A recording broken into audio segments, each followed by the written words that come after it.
Teamwork isn't just nice to have in business, it's the undisputed competitive advantage.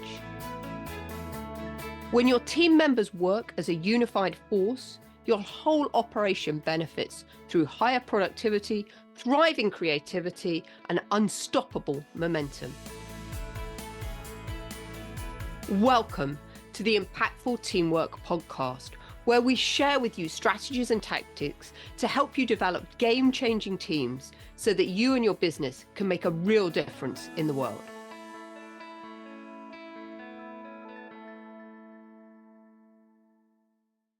Welcome back, everyone, to this week's edition of Impactful Teamwork. Super excited to have you here again today. And I'm Julia Felton, your host and guide. And today I'm very excited that we have another guest on the show. And today we have Steve Frazier. And Steve is the founder, a serial entrepreneur, a self-sabotage coach. Did you believe such a thing existed? And an author of Release the Coffee Cuffs. So Steve, welcome to Impactful Teamwork. We're really happy to have you here today. And thank you for joining me on the show. It is my pleasure, Julia. Thank you for the gracious introduction. Oh, thank you. So today, everyone, I've asked Steve to come on and share a little bit about his story. As a serial entrepreneur, he's been through a lot of different business ventures, and he's very candidly agreed to share with us some of the challenges that have come with setting up those businesses, because I think we often just talk about all the really positive things in business and what we need to make success. And very few people are prepared to roll up their sleeves like Steve and actually share behind the scenes about the things that have worked and haven't worked in setting up your own business and leading teams and growing and scaling a business. So I thought this would be quite fun to do for us just to get this different perspective today. So Steve, thank you so much. Why don't you just start by telling us, how did you become a serial entrepreneur? And let's start talking about some of those things that came up along the way. Excellent. So I started my entrepreneurial journey when I was 11 as a paperboy. So I had my own paper route, made my own money. I bought my first restaurant when I was 28 with no money down, and realized now I had a lot of experience in restaurant business before that. Okay, that helps. My mom and dad borrowed us $7,000 for inventory, and I was in the right place at the right time. And we all create our own coincidences or circumstances, as it may be. Yep. There was a guy that had a restaurant that was going to fail. It was in a regional mall with one of the world's largest landlords. They knew he was going down. The bank knew he was going down. He knew he was going down. He was losing $10,000 a month. So everybody got together and said, okay, let's get Steve in there. So I went in and I worked really hard. The first year I had 5 days off. 3 of those days the mall was closed. Wow. So I had 2 days off. Okay. Now, my advice to you is, if you are willing to put in the time and the effort, you can make almost anything work. Okay. I had experience, but I had passion. I love to talk to people, which is a lot to do in the restaurant business. So over the next 20 years, my wife and I built and operated 5 more restaurants. Oh, wow. Okay. Then in 2008, during the recession, everything went to pot. And so we got out of that. I did some other things, a number of other things in the next 10, 12 years. And then we lead up to my first venture on the internet. And that was something called New Bizpreneur. And that was a coaching program. And I had started a lot of businesses, and I had a substantial program. It was good. It was really good. Except nobody ever knew about it, because I did not take my own advice. Because when you start a new business, there's a couple things you got to do. You've got to have a problem to solve that you're going to solve. Okay. You have to have a promise, and then you have to act on it. And a lot of that has to do with passion. If you're going to start a business and don't have passion for it, you're probably going to fail. I'm not judging you. I'm just saying that's how it works. So what I did in that particular business is I had all my eggs in one basket, and that was the coaching business. And I failed to recognize the fact that I never knew how to reach my target market. My target market was startup businesses. And ironically, And we both know people start businesses every day. Small businesses in their homes, sometimes part-time, sometimes 5 hours a week, and then sometimes 100 hours a week. How do you reach them? I hired 2 different coaches, spent $14,000 and never booked a call. I didn't get any clients, but I never even booked a call. So I shifted into my next venture, which was Release the Coffee Cups. Now, how I got there is some good and some bad. My wife got sick 13 years ago. She became very ill. And for 2 years, when undiagnosed, and ultimately our daughter, who is a natural health practitioner, diagnosed her with Lyme disease. Okay, so for 2 years, she had undiagnosed Lyme disease, caused a lot of damage. She's still recovering, but she's alive and very functional. Then several years ago, I was certified as a self-sabotage coach. So putting those two together, in self-sabotage, there's a pillar, the physical pillar. And we all self-sabotage, whether it's through nicotine, alcohol, caffeine, prescription drugs, regular drugs, overeating, lack of sleep. These are all physical self-sabotage techniques. I chose caffeine. And so when I looked at this, I thought, how can I help people and make money doing it at the same time? Okay. At the end of the day, we all need to make money. Let's face it, we got to pay bills, we want to travel, whatever the case. So I was sitting with my wife and I said, so how can I get people to believe me and trust me when I'm talking about caffeine? And because this is a situation where you are in any business you're going to be in, why are people going to take you seriously? Why are they going to choose your product over everybody else? You have to be different. You have to have either added value or something very unique. And so she looked at me and she said, first thing you can do is you can get a PhD. Now, she has a PhD. She's an online college professor. And I proofed every one of her papers for 6 years. She did her whole college education from associate's degree to PhD in 6 years. Wow. Now, people would say that's impossible. No, it's not. Because when you're driven and you have passion, you talk to people. She did her bachelor's and her master's in 4 years. Wow. Which normally that's what most people do, a bachelor's in the States. I don't know how it is there in England, and then her PhD could not be expedited. And that took about 2 years because they don't let you expedite. Yep. There's a lot of work to do. So what happened is that I proofed all of her papers. And I looked at her when she said this to me and she said, no, I'm not doing that. Okay. I have an MBA. Okay. I did it while I was on the road online. I learned a lot how to do things, but I had no desire to have a PhD. She said, I said, what else can I do? You can write a book. Because the key here is to be a subject matter expert. And again, in any business you're going to do, people are going to question, why should they back you? Why should they buy your product? It's because you are an expert at what you do and you have passion for it. Yep. And so I said, well, that sounds like fun. Her and I had written a book 6 years ago. It was a compilation book of 12 authors, but we put it together. We each had a chapter. So we were pretty familiar with that. And obviously I was very familiar with writing a book with references and citations, because if I'm going to do this, it can't just be my opinion. Okay. Because in the real world, your opinion doesn't really matter. I hate to break that to anybody. You have to come to the table with some objective facts. So I wrote the book and I had a great time doing it. I would recommend, if you have a passion for anything, if you write a book about it, what it's going to do is it's just going to make your knowledge base is going to expand dramatically. I have over 300 references in my book, and that's just the ones I used. That's not the ones that I didn't use. Sure. So what it did is it allowed me. So as I looked at my business plan for Release the Coffee Cups, first one is I wrote the book. Okay. And it's available anywhere, Amazon, Kindle, the whole deal, and also on our website, but I'll throw that in later. But so what's my second option? I created a coaching program. And so my goal there is to coach people that want to have support. Some people have a hard time quitting things. Caffeine is an addiction because it's a psychoactive stimulant drug. Okay, that's not arguable. That's an objective fact. And if you don't think that's a fact, quit. Quit for 12 to 24 hours.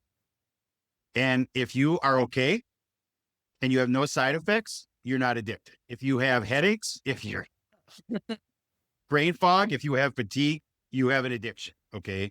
Because the only thing that can solve that is more caffeine. Because your body, it has to do with adenosine receptors in your brain, your circadian rhythm, all this stuff. So the point is, we support people that can't do it by themselves because sometimes people need help.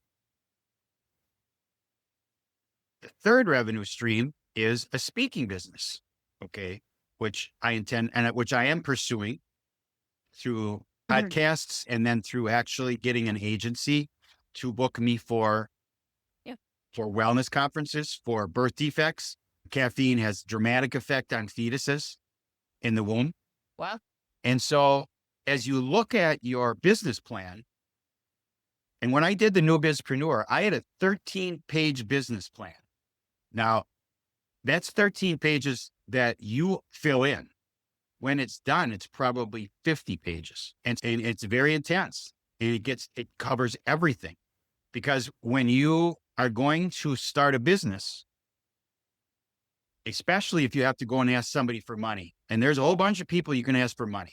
Yep. Okay. The first go-to is your savings or your equity in your home, possibly. Then it's family and friends. And then you might want to look at a lender, perhaps a bank. And then you look at venture capitalists, you look at angel funds. There's 20 different places you can get money. And I'm going to mention something here. There's a gentleman named Randy Pausch, and he did something called The Last Lecture. You can look this up on YouTube, and it's worth listening to. I've listened to it probably 10 times. Okay. He talks about why it's so hard to do some things. Okay. And he talks about a wall and why is the wall so high? And it's there to stop the people that don't really want the desired result. Because if you really want the desired result, you get over the wall. Yeah. Okay. As an example, my last restaurant that I built, which was 20 years ago, I built it with no money down. In the previous year, I had filed a Chapter 7 bankruptcy, and I raised $2 million to build this restaurant. It was a freestanding unit because I had a great plan and I had great passion. And so is there any reason? And obviously there's always exceptions. Okay. There's some things that somebody just can't do for whatever reason. But most of those times you hear no, it's just a reason that they don't want to do it. And then you have to tell them why they should do it. Yeah. There's a saying, I can't do this. Okay. What does that really mean? It means I won't or I don't want to. Okay. It doesn't mean they can't. They just choose not to do it. Yeah. And so looking at people, talking to people, and you say to yourself, okay, I have this block here. How do I get around it? How do I overcome it? Then you have to sit down, you have to analyze it. Yeah. And this is in any business, whether it's brick and mortar, whether it's online, or even if it's a combination, because it ultimately all comes down to the same thing. If you have a great business plan, people will borrow you money and you will probably be successful. My wife teaches a class. It's a master's level class. And she had a Zoom. This was last year. There was a gentleman in there and he was on the call with her and it was a one-on-one and I happened to be listening. And he said, and the course was writing a business plan, they have to write a pretty detailed business plan. And he said to Brenda, he said, in the last 3 years, I've started 2 businesses and they both failed. And I now know why, because I never wrote a business plan. Because when you write your business plan, you see all the things that are going to happen. You probably cover 90, if you write a good business plan, 90 to 95%. And then you got the 5-10% that's just going to come out of nowhere, and you have to deal with that. Sure. And that's where you have to be quick on your feet.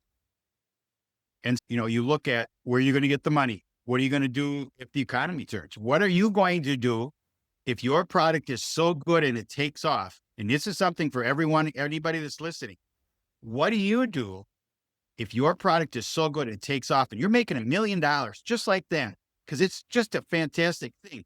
Now, you have competitors somewhere, unless you're a first mover. If you're a first mover, then you're a rock star, because then you've got it made, because you don't really have any competition in the beginning. But most of the time, there are very few. Apple, Microsoft, those were first movers, and there's others. But so what happens when you have this fantastic product, and then, as in the United States, I don't know if you have Walmarts in England. Do you?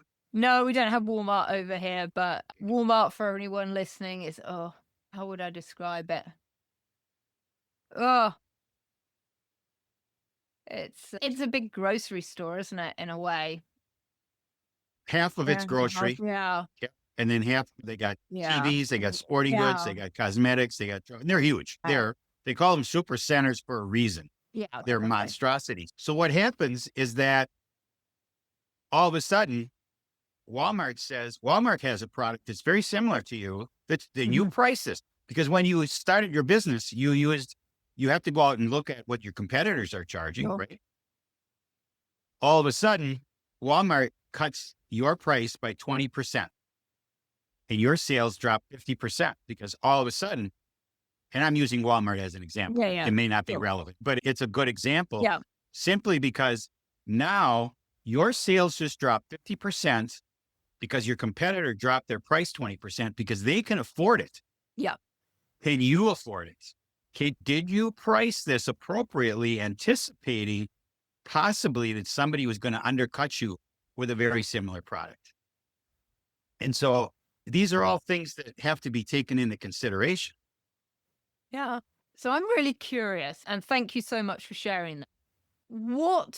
Because you talked about two things that I really picked up on. One was, we've got physical self-sabotage, but let's talk a little bit, can we, about your mental self-sabotage? Because I think when we're running businesses, some of us can do things to actually self-sabotage our business by not taking the action, not having enough motivation to get over the wall, as you described it there. And I'm just wondering, have you got any thoughts on strategies that you can use when we get into this space where we realize there's actually something we really want? We want to really scale our business. We want to grow our team. We want to bring more people on board. And yet we engage in all those self-sabotaging actions that stop us taking the action we need to take to make that happen.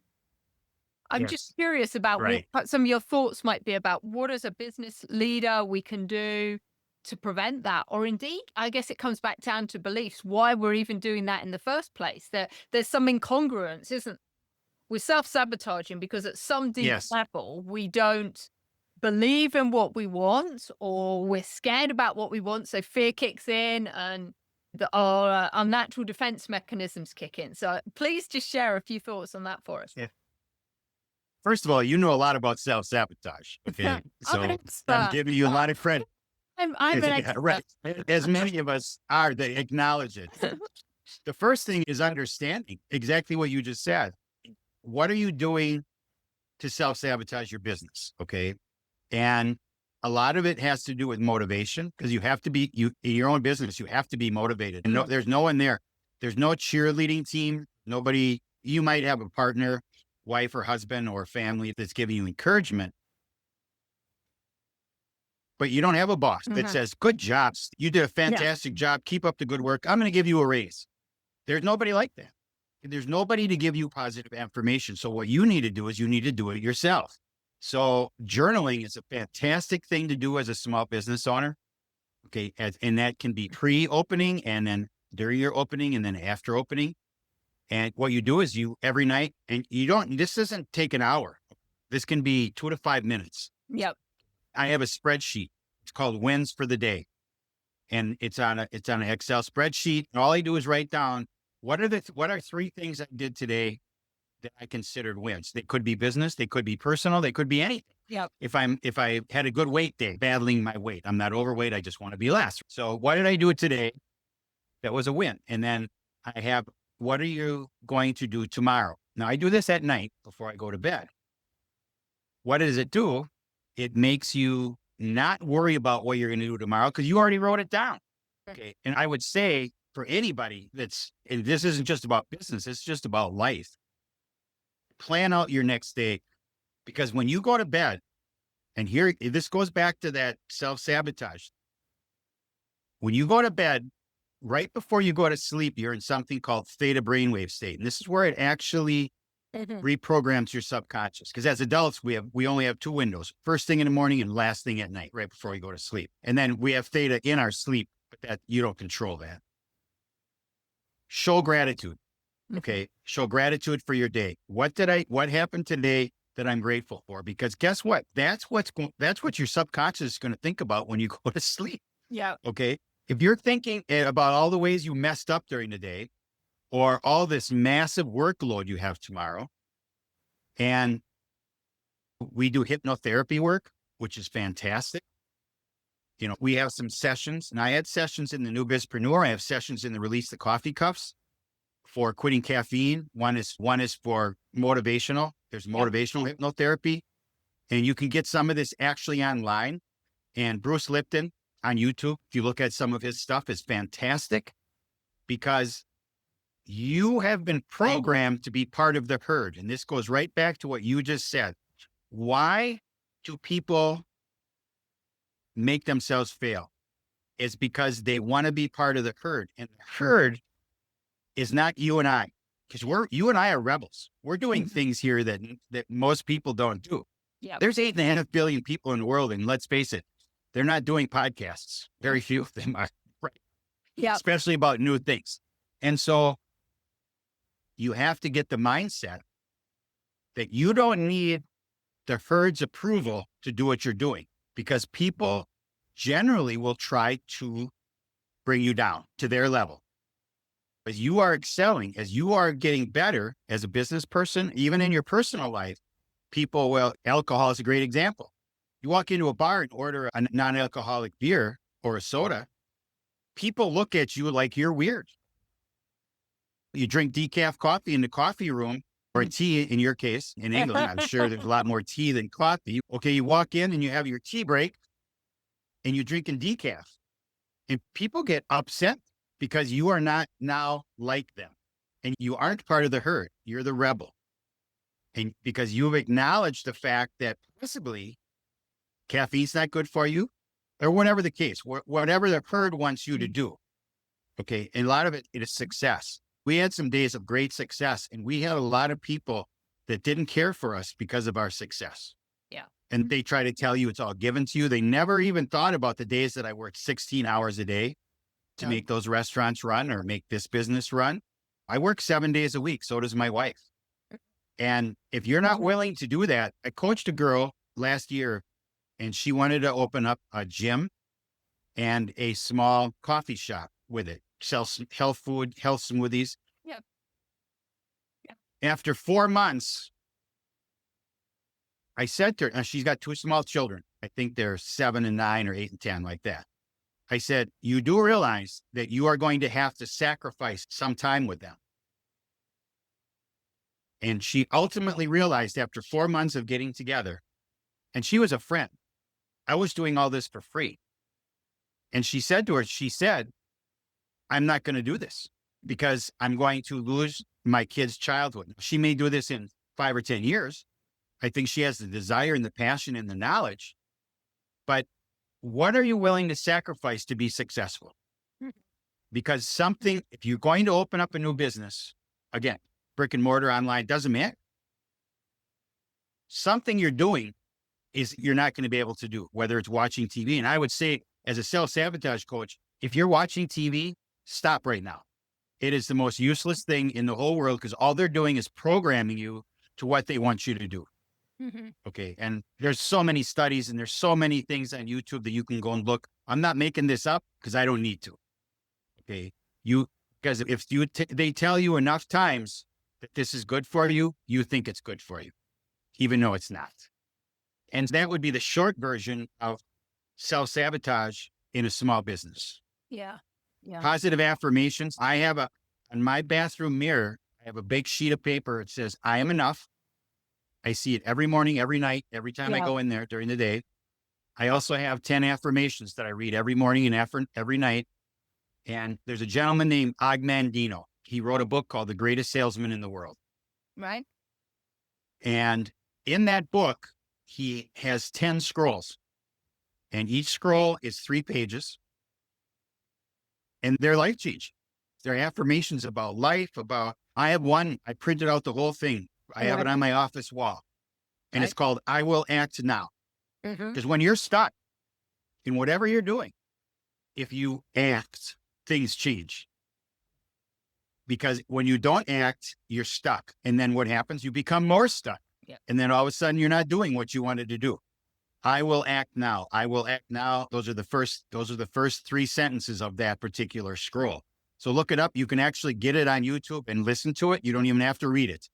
When you're walking, you're working, you're driving, just listen to it. It's fantastic. I would really suggest you do some of these things as a business owner or a potential business owner to get in the right mindset. Yeah. And so if you want anything from me, you can contact me at releasethecoffeecuffs.com. That's my website. You can buy the book there if you want, but you can also contact me. If you email me, I'd be happy to answer your questions. It doesn't have to be about caffeine. It can be about a small business. I'm meeting tomorrow with a guy in Ireland. All right. And he read my book and he wants to start a podcast. Cool. Now, I've got 40 podcasts under my belt as a guest. I've got 25 more scheduled in the next 2 months. Wow. I'm getting the hang of it. Okay. As a guest, my daughter and I do a podcast together, and we took a break. She moved her business. We lost our studio. Now we're going to get back into it. So everything doesn't cost you money. You can get advice. And as a businessman, as a small business entrepreneur, the more you give, the more you get. Yeah. Law of reciprocity. Yeah. Yes. Yeah. Wow. Thank you so much, Steve, for sharing a little bit about your journey, the challenges with self-sabotage that we all have, the need to have really strong motivation and passion to be successful. They were the 2 big takeaways, as well as having the right mindset in terms of your business success and where you're going. And for listeners, I'll just refer you to a podcast that I look back on the old episodes, but I actually did one on mindset versus skill set in business. And I think success in business is 80% mindset and like 20% skill set. You might want to check it as well. But ironically, my daughter, she's also a mindset coach. All right. Okay. So I get that from her. I get some of that from her. So everyone, if you want to reach out to Steve, please do. And his contact details will be in the show notes. But Steve, thanks so much for taking us behind the curtain, taking us a little bit on your entrepreneurial journey and sharing with us some of the challenges that you've had come up, because I think it's so refreshing that we really look at the real things that are going on for business leaders right now and not just all the bright, shiny things that we see. So thank you so much for your time and energy today. My pleasure. Thank you so much. All right, everyone. Until next time. Bye-bye. Bye.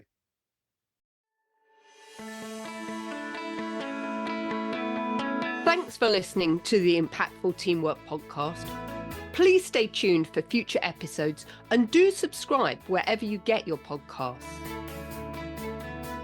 If you've enjoyed this episode, please leave a rating on your favorite platform. Recommendations are essential for attracting new listeners. Please follow us on social media at Julia Felton and at Business Horsepower. And if there are any topics you'd like us to cover on future episodes, please do let me know. Remember, you and your team are always making an impact. What impact will you make today?